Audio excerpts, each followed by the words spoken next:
할렐루야. 우리 옆 사람에게 인사하겠습니다. 주 안에서 사랑하고 축복합니다. 사랑하고 축복합니다. 예.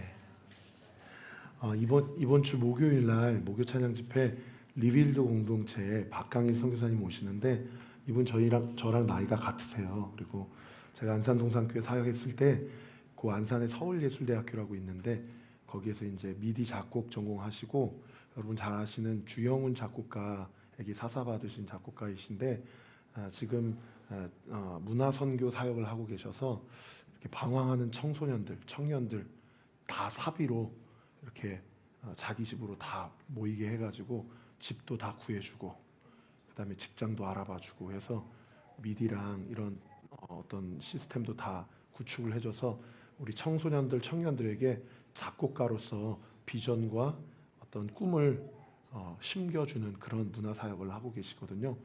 참 드라마틱한 이야기들이 많이 있습니다. 여러 경찰서부터 시작해서 안 갔다 온 데가 없고요. 하여튼 이분 오셔서 간증하실 텐데 여러분 기도해 주시고 이번 주 목요일 날 목요 찬양 집회 때 많이 참석해 주시길 바라고요. 그 다음에 내일부터 모레까지 라이트하우스 사역자 워크샵 천안에서 있습니다. 잘 다녀올 수 있도록 기도해 주시고, 특별히 화요일 날, 내일은 제가 새벽 설교를 하고 갈 텐데 화요일 날에는 현장에서는 새벽 예배가 없고 저희 온라인으로 유튜브로만 송출하도록 하겠습니다. 오늘 점심 식사 우리 김일희 집사님하고 인주 집사님께서 섬겨주셨다고 그래요. 아마 제가 알기로 손이 커서 되게 많이 준비하셨을 것 같은데, 여러분 한 사람도 빠짐없이 식사하시고 우리 보석종육점 위해서 웅진 싱크빅 하시는 일들 위해서 기도해 주시면 감사하겠습니다. 박수 할까요? 네, 감사합니다. 수고합니다. 기도하겠습니다. 아버지 하나님 감사합니다. 하나님의 은혜 가운데 지난 한 주도 우리가 잘 살아내고 또 이렇게 주일 예배 때 주님 앞에 나오게 되었습니다. 아버지, 우리가 이곳에 앉아 있는 것이 주의 은혜입니다. 철저한 주의 은혜이고 섭님을 믿습니다. 또 오늘 보이지 않는 성도님들이 계셔서 참 마음에 걸리고 또 아픕니다. 아버지 하나님, 또 출근하신 성도님들, 또 병상 위에 계신 성도님들, 주님께서 동일한 은혜로 함께하여 주셔서 아버지 이곳에서 주시는 그 영적인 꼴이 오늘 온라인으로 예배드리는 그 현장 가운데도 온전히 공급되는 은혜의 역사가 있게 하여 주옵시고, 우리 온리교회가 주 안에서 하나됨으로 이 땅을 향한 주의 뜻을 온전히 이루어가는 놀라운 은혜의 역사 있게 하여 주옵소서. 감사드리고 예수 그리스도의 이름으로 기도합니다. 아멘. 우리 에스더 말씀 마치고 지난주부터 다시 시편으로 넘어오게 되었습니다. 사실 제일 강의 설교하고 싶었던 본문이 여러분 잘 아시는 시편 23편이고, 제가 가정신방 할 때마다 여러 본문으로 하기도 하지만 꼭 시편 23편은 하거든요. 근데 애석하게도 어제 본문이어가지고 그렇게 넘어가고, 오늘 본문이 시편 23편의 바로 그 다음 말씀 시편 24편의 말씀입니다. 보통 빛이 강하면 그림자도 이렇게 짙다고 하잖아요. 그죠?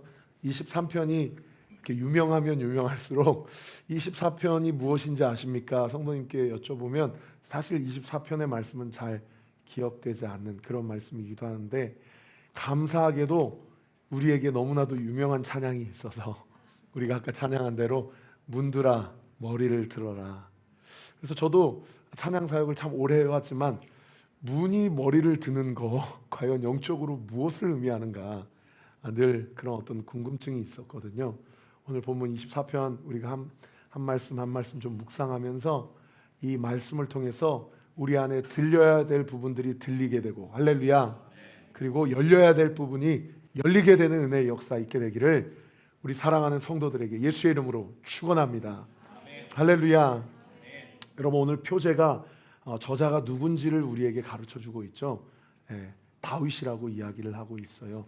보통 표제에 세 가지 정보를 다 제공하는 표제가 있기도 하고 그냥 아무 표제가 없는 그런 시도 있는데, 세 가지 주제가 다 정보가 제공되는 그 정보의 내용이 뭐냐면 저자가 누구인지, 그리고 음악적 장르가 무엇인지, 그리고 세 번째는 이 저자가 어떤 상황 가운데서 이 시를 쓰게 됐는지, 이렇게 세 가지 정보를 제공해주면 이 시의 어떠한 말씀의 맥락을 묵상하기가 참 좋은데 두 가지는 생략이 되어 있고 저자만 우리에게 가르쳐주고 있다라는 겁니다. 그래서 어떤 상황에서 이 시가 쓰여졌을까라는 어떤 궁금증을 우리가 가질 수밖에 없는데 오늘 시편 24편에 닉네임이 있습니다. 그것이 무엇이냐면 성전 입성시입니다. 성전 입성시. 뭔가 문이 열려야 되는 것 같고 그 문 안으로 영광의 왕이 들어가신다고 그러니까 다윗이 나의 왕이자 이 나라의 왕이신, 자기가 왕인데 내가 왕이 아니고 이 나라의 왕이신 예수 그리스도가 이 나라의 주인으로 행차하시고 행렬하시고 입성하실 때 모든 문이 열려야 되고 모든 머리는 들려야 된다라고 생각을 하면서 그렇게 이 시를 썼다라고 우리가 추정할 수 있는 거죠.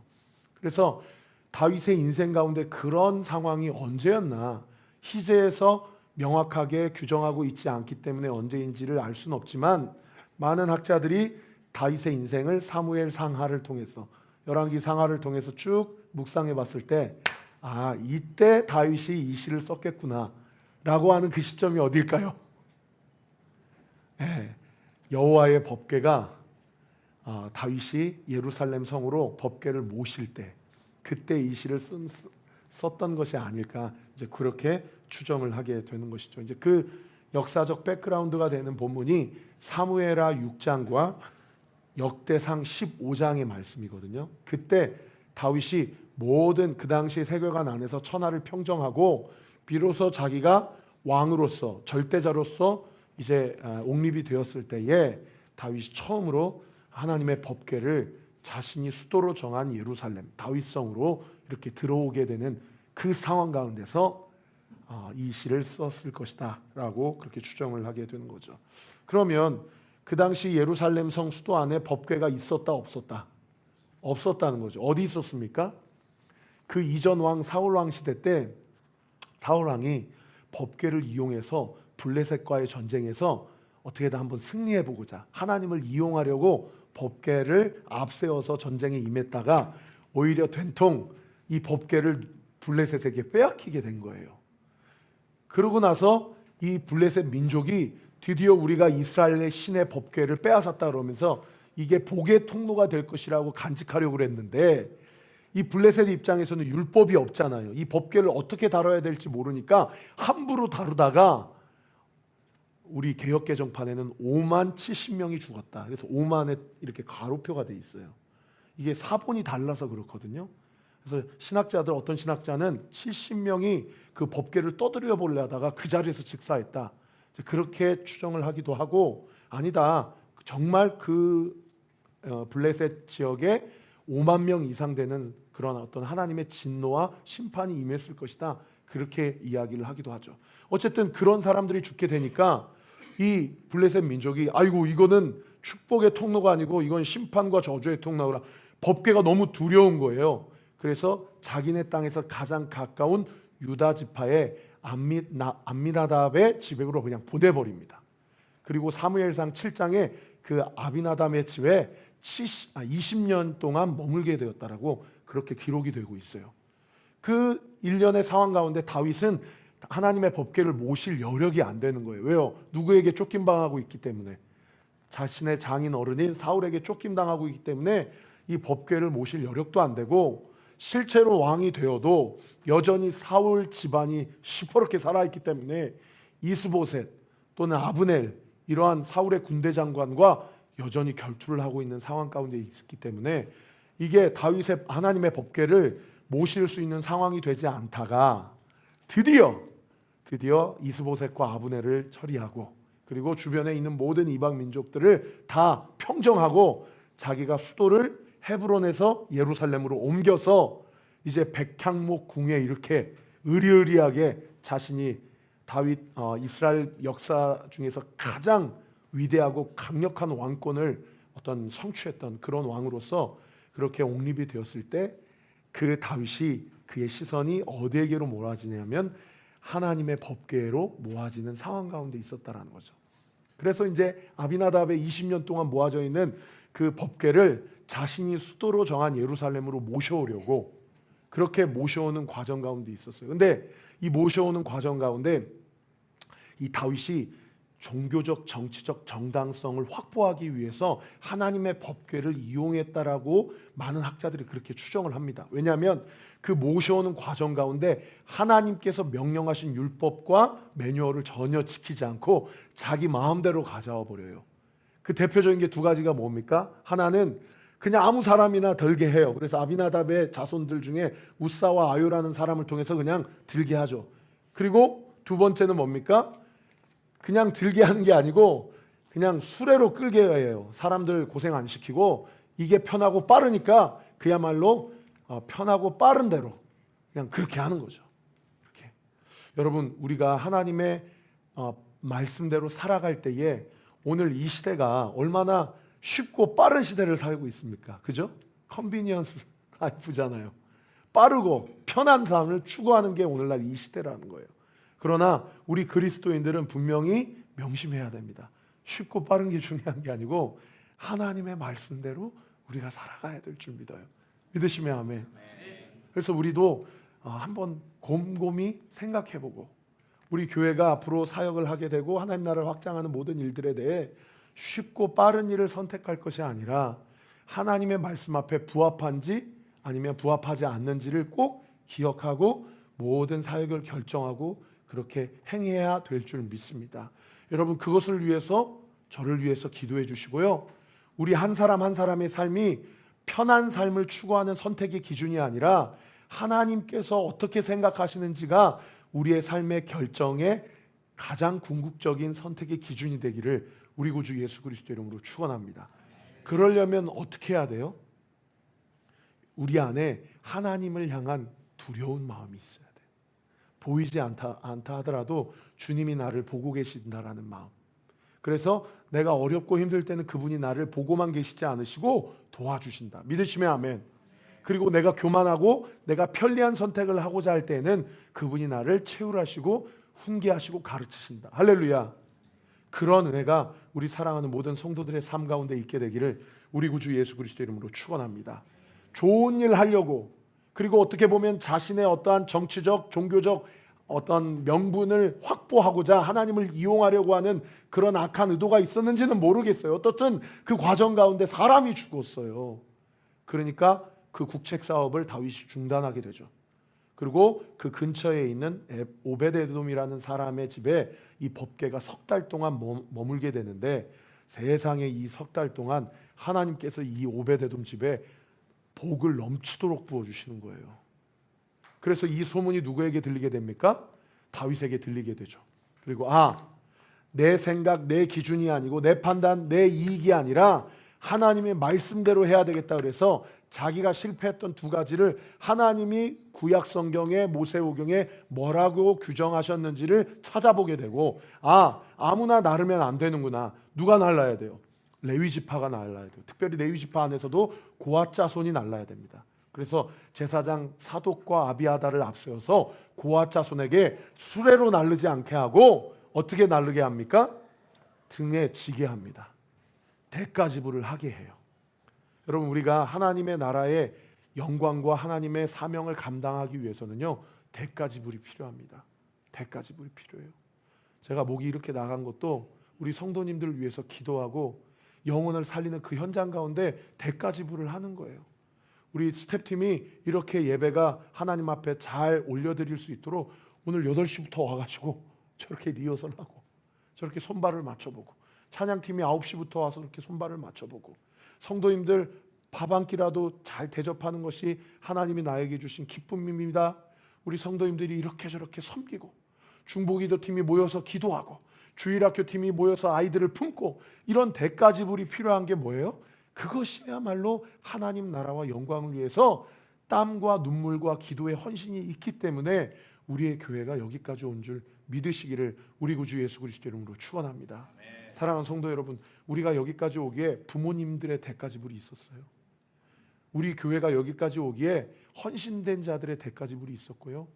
이제 우리가 받는 자로서만이 아니라 우리 다음 세대를 위해 대가지불을 해야 하고, 하나님 나라를 위해서 대가지불을 하게 될 때에 하나님께서 우리의 대가지불을 결코 땅으로 그냥 쏟아부으지 않으시고 귀한 열매를 맺게 하시는 놀라운 은혜의 역사로 우리를 사용해 주실 줄 믿으시기를 우리 구주 예수 그리스도 이름으로 축원합니다.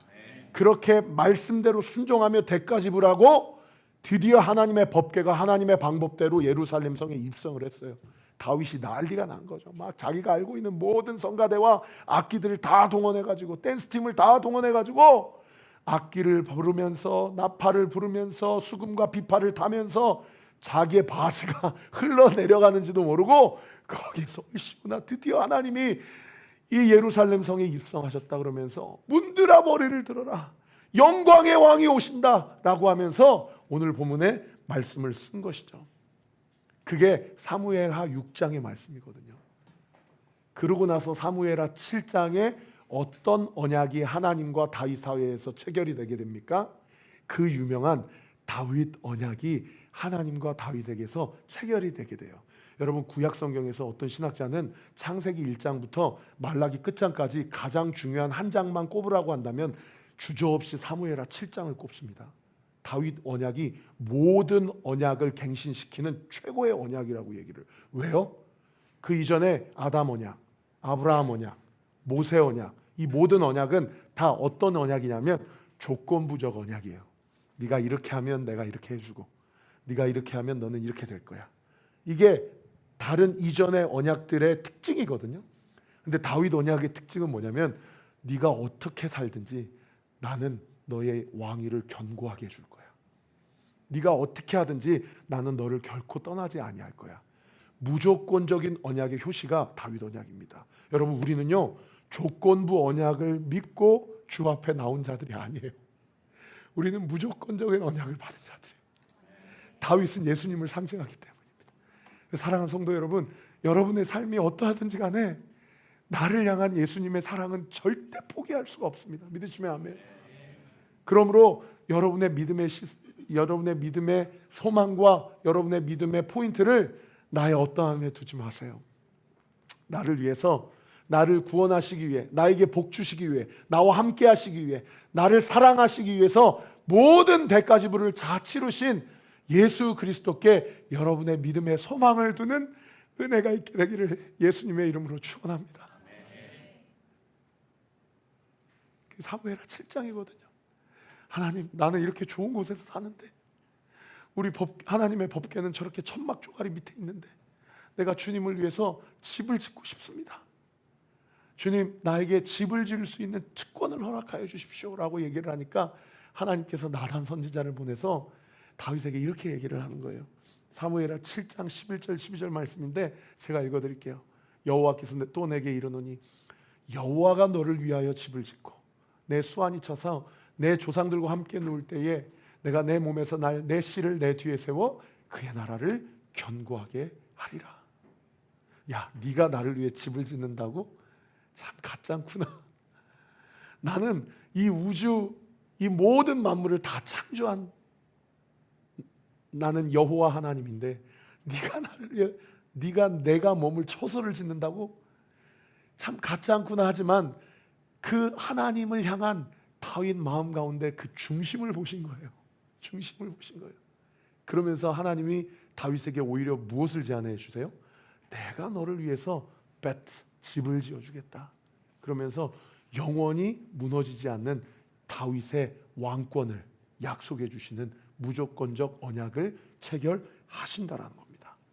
이러한 약속을 해주실 때에 다윗은 하나님께 내가 무엇이라도 보답할 수 있을까? 내가 무엇이라고 주님께 드릴 수 있을까? 하고 주님 앞에 나아갔는데 오히려 주님이 다윗에게 뭐라고 얘기해요?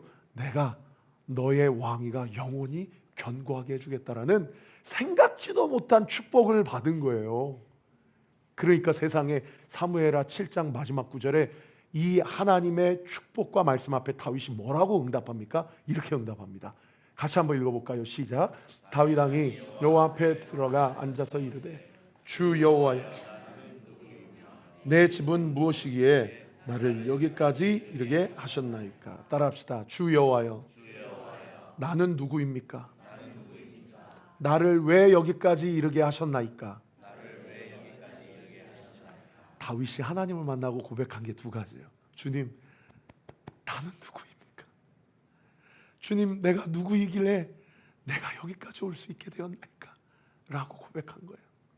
여러분, 여러분의 요즘에 마음의 상황은 어떠세요? 나는 누구입니까? 라고 내가 주님 앞에 고백하는데 약간 느낌이 주님, 내가 이게 아니고 주님, 내가 누구인데 왜 나를 이렇게 하십니까? 행여나 여러분의 마음의 결이 어떠십니까? 하나님께 말할 수 없는 은혜와 그 사랑을 풍성하게 받은 자의 하나님을 향한 고백이 뭐냐면, 내가 뭐라고 이 버러지 같은 인생을, 이 벌레와 같은 인생을 내가 뭐라고 주님 여기까지 나를 이르게 하셨나이까? 라고 고백할 수 있게 된다라는 거예요. 여러분, 우리가 오늘 교회에서 함께 생활하면서 이러한 나는 누구이고 내가 뭐라고 나의 삶을 여기까지 인도하게 하셨나이까? 라는 고백이 풍성하게 지속되는 은혜가 있게 되시기를 우리 구주 예수 그리스도 이름으로 축원합니다. 오히려 반대로 하나님 살아계시면 어떻게 나한테 이러실 수 있습니까? 하나님 살아계시면 왜 내 인생이 이런 모양 이 꼬라지가 됐습니까? 라고 고백할 수 있는 상황에 처해지는 성도들도 얼마든지 우리의 삶 가운데 있을 수 있잖아요. 저는 우리 교회 사명이요, 그러한 고백이 나는 누구이오며 내가 왜 여기까지 올 수 있게 되었습니까? 라고 완전히 역전되는 은혜가 있게 되시기를 우리 구주 예수 그리스도의 이름으로 축원합니다. 그때 쓴 시가 바로 이 시편 24편이라는 거예요. 시편 24편. 그래서 오늘 본문에 시편 24편에 1절부터 10절까지 있는데 제가 1절부터 10절을 쭉 묵상해 보니까요, 결국 다윗이 하나님 앞에 고백하는 거 딱 두 가지예요. 첫 번째, 같이 한번 따라해 봅시다. 모든 것이 다 하나님의 것입니다.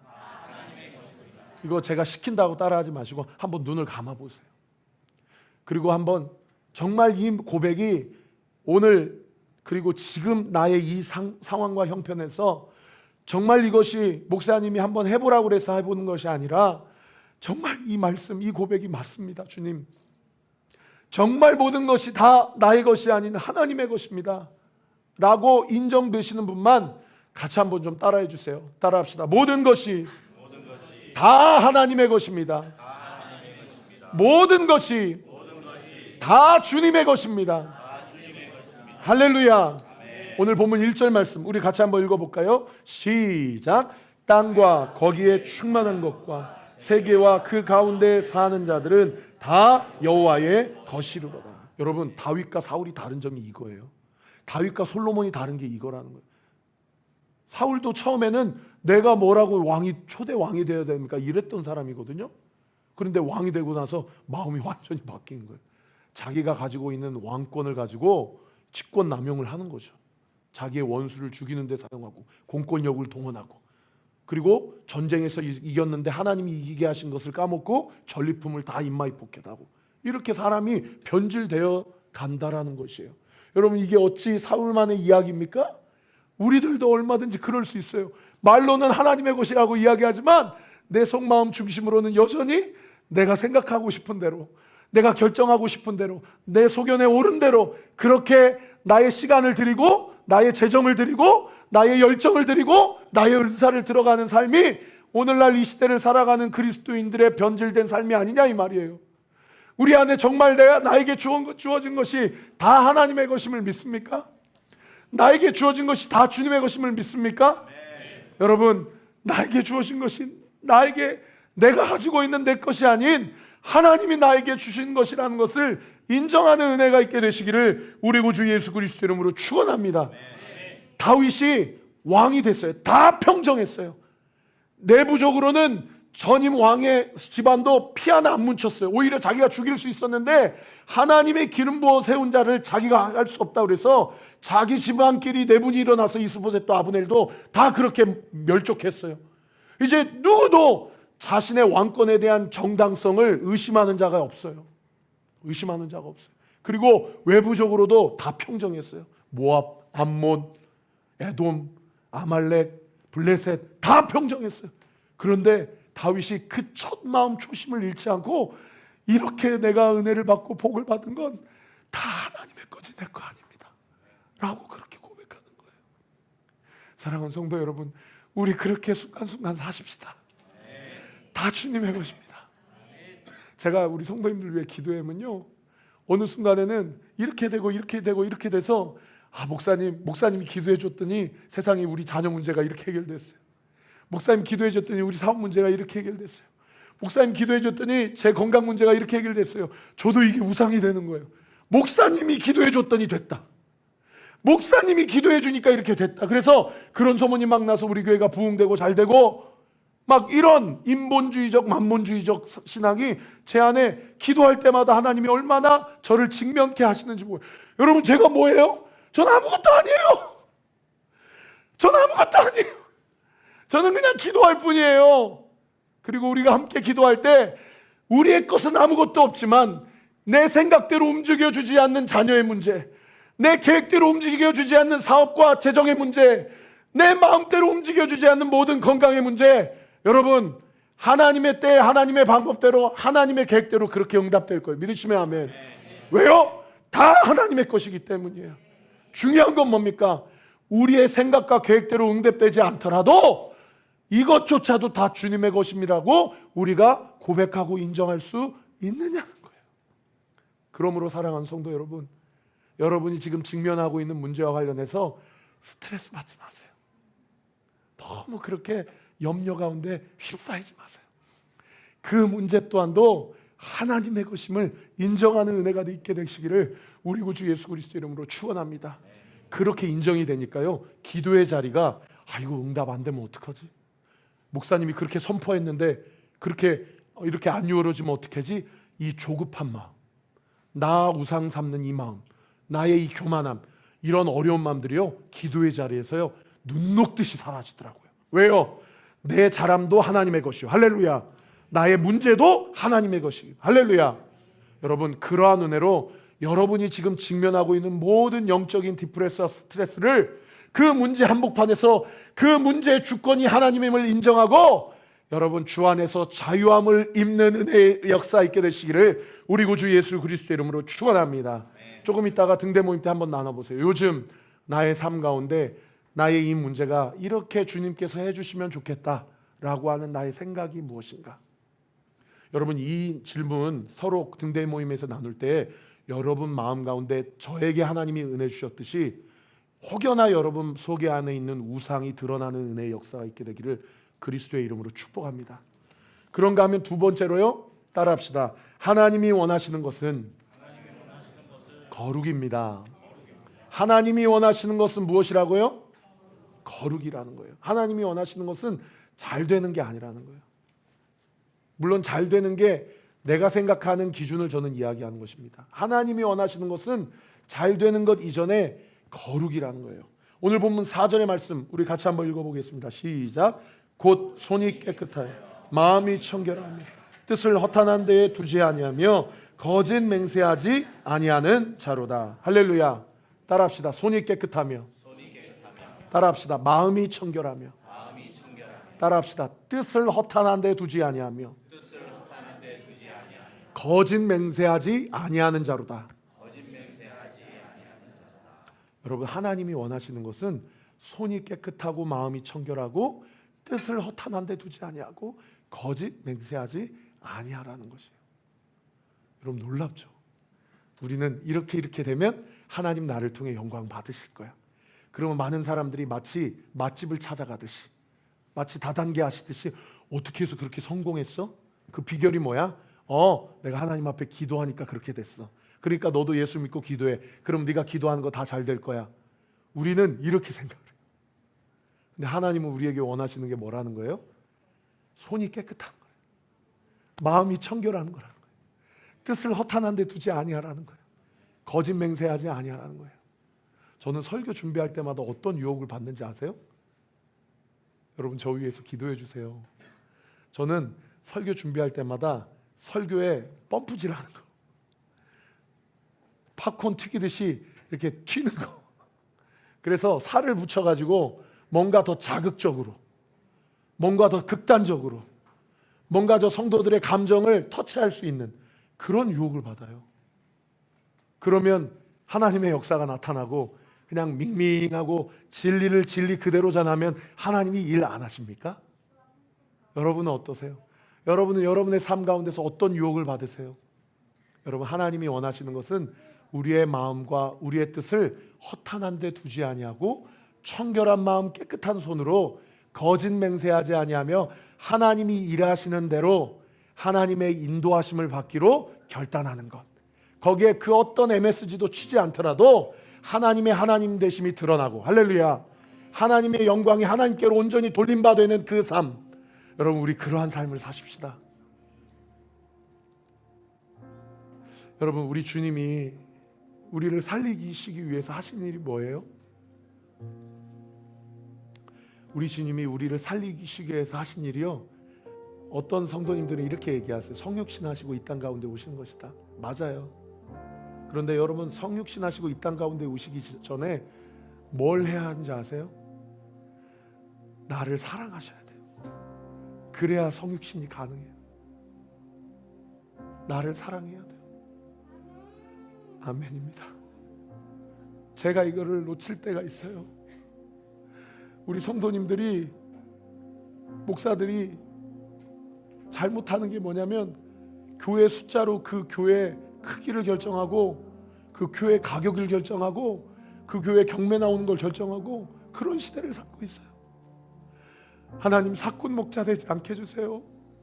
우리 성도님들이 와서 이러한 유익을 주고 이런 이익을 주는 것, 그런 것으로 보지 않는, 그런 것으로 보는 교회 되지 않게 해주세요. 한 영혼 한 영혼이 얼마나 귀한지를 보게 해주세요. 한 영혼을 보고 그 영혼 뒤에 계시는 그의 삶을 여기까지 인도하시는 주님을 보는 은혜의 역사가 있게 해주세요.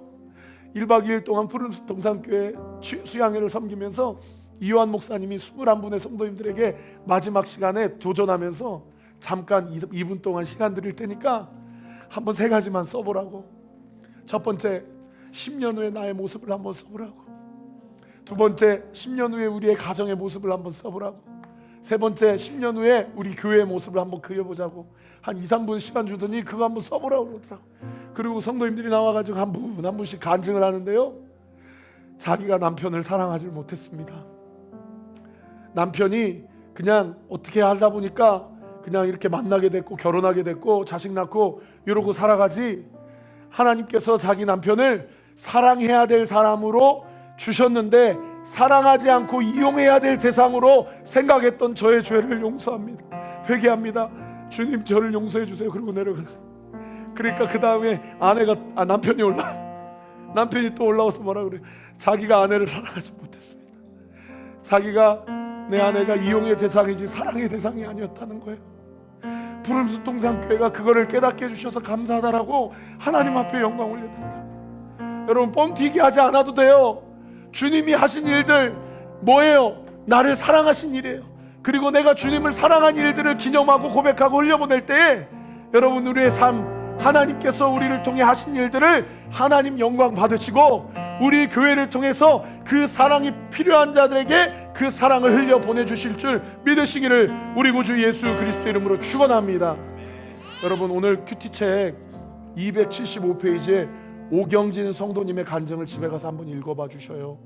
이 성도님이 뭐라고 간증하냐면, 자기가 도박 중독자였다는, 자기가 SNS 중독자고 음란 중독자였는데, 그래서 급기야 아내랑 별거를 하게 되고 가정이 파탄나게 되고 직장에서 완전 쫓겨나게 되고 완전히 삶이 완전히 무너졌는데, 한 지인이 우리 교회 와서 말씀 공동체 소속되고 죄를 고백하고 예수 그리스도를 영접하면 신앙이 회복된다라고 그래서 말씀 공동체 회복돼가지고 소속해가지고 그 인생이 완전히 바뀌게 됐다는 걸 간증하시더라고요.